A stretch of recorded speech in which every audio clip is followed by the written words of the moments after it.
مين مننا مش عاوز يحافظ على قراءة القرآن وتكون خفيفة على قلوبنا ونحب قراءة القرآن؟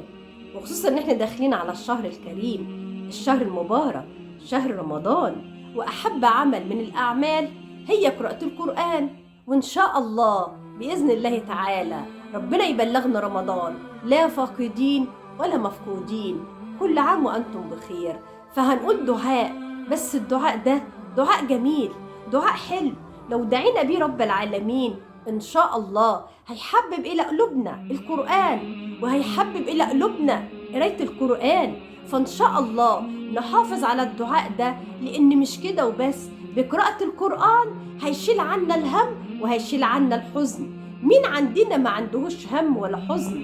فبإذن الله تعالى الدعاء العظيم اللي هنقوله ده هيحببنا في القرآن، وكمان هيبعد عنا الهم والحزن.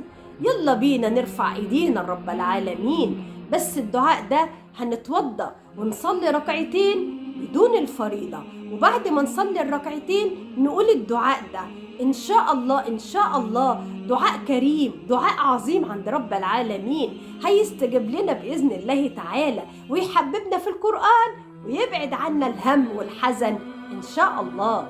هنرفع ايدينا لرب العالمين وندعي ونقول: اللهم إني عبدك، ابن عبدك، ابن أمتك، ناصيتي بيدك، ماض في حكمك، عدل في قضائك.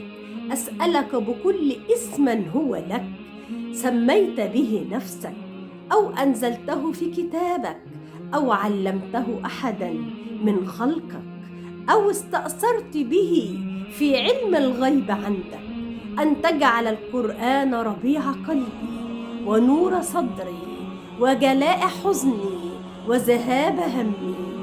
اللهم آمين.